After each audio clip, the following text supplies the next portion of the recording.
Hello everyone, আমার রান্নাঘরে তোমাদের সকলকে জানাই সুস্বাগতম। আজকে আমি চলে এসেছি একটা রেসিপি নিয়ে। আজকের রেসিপি হলো ঢ্যাঁড়স আলুর নিরামিষ তরকারি। প্লিজ বন্ধুরা, ভিডিওটিকে স্কিপ করো না, শুরু থেকে শেষ পর্যন্ত দেখার জন্য অনুরোধ রইল। ঢ্যাঁড়স এবং আলুর নিরামিষ তরকারি বানানোর জন্য আমি এখানে 400 গ্রাম ঢ্যাঁড়স নিয়েছি। আগে ঢ্যাঁড়সটাকে জলে ধুয়ে নিয়েছি, তারপরে কেটে নিয়েছি। আর নিয়েছি দুটো বড় সাইজের আলু কেটে নিয়েছি। আমি একটা কড়াই বসিয়েছি। কড়াইয়ে প্রথমে তেল না দিয়ে ঢ্যাঁড়সগুলোকে একটু নাড়াচাড়া করে নেব। লো টু মিডিয়াম ফ্লেমে ঢ্যাঁড়সগুলোকে আমি 2 থেকে 3 মিনিট নাড়াচাড়া করে নিয়েছি।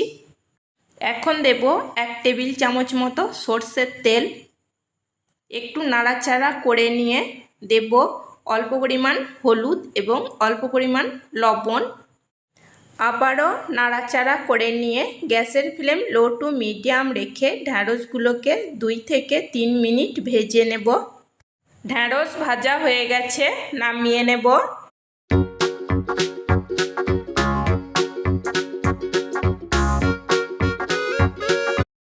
আবারও কড়াইতে আমি 2 টেবিল চামচ সর্ষের তেল দিয়েছি। ফোড়নের জন্য দিয়েছি হাফ চা চামচ 5 ফোড়ন ও একটা তেজপাতা এবং একটা শুকনো লঙ্কা। একটু নাড়াচাড়া করে নেব। এখন দিচ্ছি 1 চামচ আদা বাটা। আদা একটু তেলে ভেজে নেব।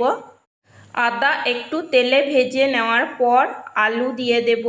আলুগুলোকে একটু তেলে কষিয়ে নেব। আলু ভালো করে তেলে কষিয়ে নিয়েছি। এখন একটা টমেটোকে কেটে নিয়ে দিয়েছি। আর দেব 1 চামচ ধনে জিরের গুঁড়ো, 1 চামচ হলুদের গুঁড়ো, 1 চামচ কাশ্মীরি রেড চিলি পাউডার। আবারও মশলা ভালো করে কষিয়ে নেব।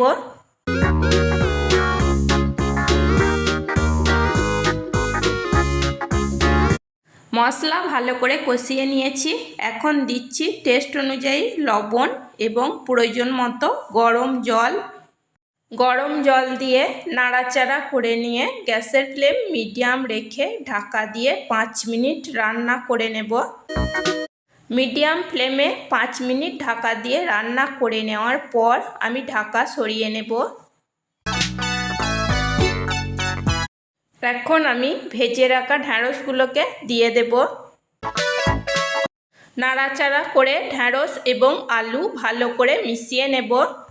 হাই ফ্লেমে আবারও কিছুক্ষণ রান্না করে নেব। হাই ফ্লেমে আমি 3 মিনিট মতো রান্না করে নিয়েছি। এখন আমি আলুগুলোকে একটু হাতায় করে ম্যাশ করে নেব। আমার নিরামিষ ঢ্যাঁড়সের তরকারি বানানো যদি তোমাদের ভালো লেগে থাকে তাহলে আমার চ্যানেলটিকে সাবস্ক্রাইব, লাইক, কমেন্ট, শেয়ার করে আমার পাশে থাকবে। 1 চামচ চিনি দিয়েছি। চিনি দিয়ে একটু নাড়াচাড়া করে নেব। ব্যাস তৈরি হয়ে গেছে নিরামিষ ঢ্যাঁড়স আলুর তরকারি। ঢ্যাঁড়স আলুর নিরামিষ তরকারি গরম ভাত এবং রুটির সাথে খেতে ভীষণই ভালো লাগে। এই রান্নাটা খুবই সিম্পল এবং খুবই সহজ একটা রান্না, যে কেউই বানাতে পারবে।